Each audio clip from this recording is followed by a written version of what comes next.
গোপালগঞ্জের টুঙ্গিপাড়ায় জমি সংক্রান্ত বিরোধের জেরে বীর মুক্তিযোদ্ধা রফিজ উদ্দিনকে কুপিয়ে জখম করার অভিযোগ উঠেছে তারই ছোট ভাই ও ভাতিজাদের বিরুদ্ধে। এ ঘটনার পর এখনো পর্যন্ত কোনো আসামিকে গ্রেফতার করতে পারেনি পুলিশ। তাই আতঙ্কে দিন কাটাচ্ছে মুক্তিযোদ্ধার পরিবার। বুধবার দুপুরে বোন রহিমা বেগমের জায়গার মাটি কাটছিল তার ছোট ভাই সাইফুল আলম খাঁ ও তার ছেলেরা।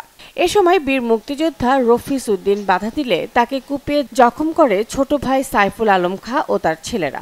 এ সময় বাধা দিতে গেলে তার স্ত্রী ও ছেলেকেও আহত করা হয়। এমনই অভিযোগ মুক্তিযোদ্ধা পরিবারের সদস্যদের। ওর বাবা এখানে, আমি ওই দিক গেছে, ওরা ঘরের ভিতরে আসেই মানে দান্দা ওই কোপ শুরু করছে।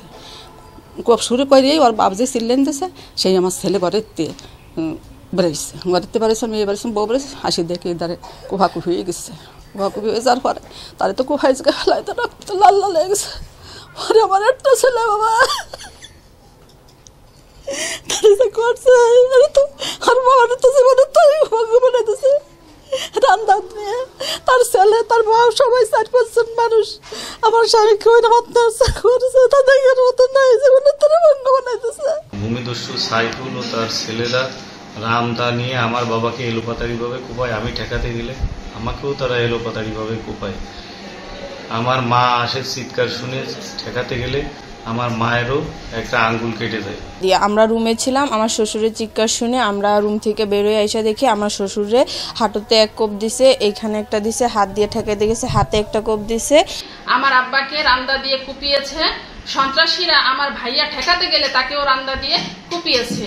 আমার ভাইয়ার কোপ ঠেকাতে গেলে আমার মাকেও তারা রান্দা দিয়ে বৃদ্ধাঙ্গুলি কেটে ফেলেছে।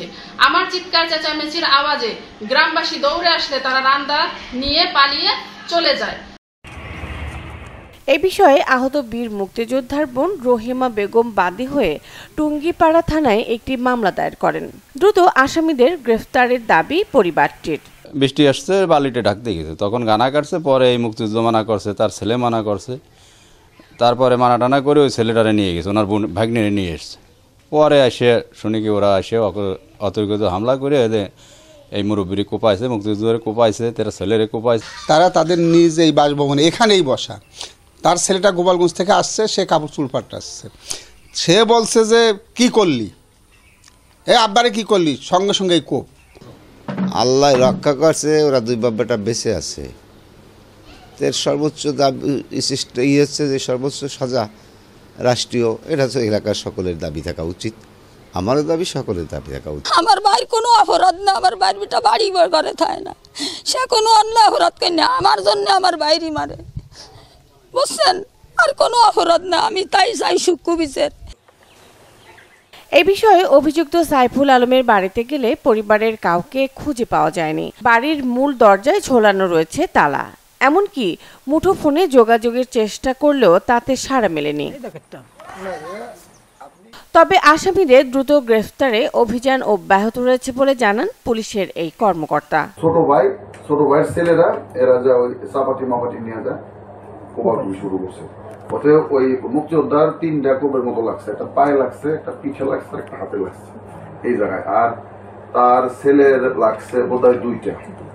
ভাই ভাই জায়গা জন্য বিরোধকে কেন্দ্র করে ঘটনার তারিখ ও সময়ে ছোট ভাইয়ের হাতে বড় ভাই বীর মুক্তিযোদ্ধা গুরুতর ধারালো হয়ে প্রচুর জখম। আমি 5 জন ধরা আমরা চেষ্টা করতেছি, এই হলো বিষয়। আপাতত আশঙ্কা মুক্ত, ঠিক আছে।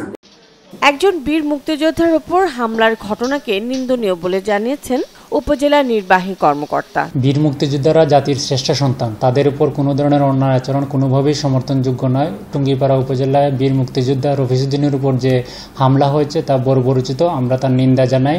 উপজেলা প্রশাসনের পক্ষ থেকে হামলার পরপরই তার বাড়িতে গিয়ে আমরা তাদের খোঁজখবর নিয়েছি, উন্নত চিকিৎসার জন্য তাকে আমরা ব্যবস্থা নিয়েছি। জাতির শ্রেষ্ঠ সন্তান বীর মুক্তিযোদ্ধা ও তার পরিবারের উপর হামলার ঘটনা আর যেন না ঘটে, সেজন্য আসামিদের দ্রুত গ্রেফতার করে দৃষ্টান্তমূলক শাস্তির দাবি স্থানীয়দের। Desk report, channel 24।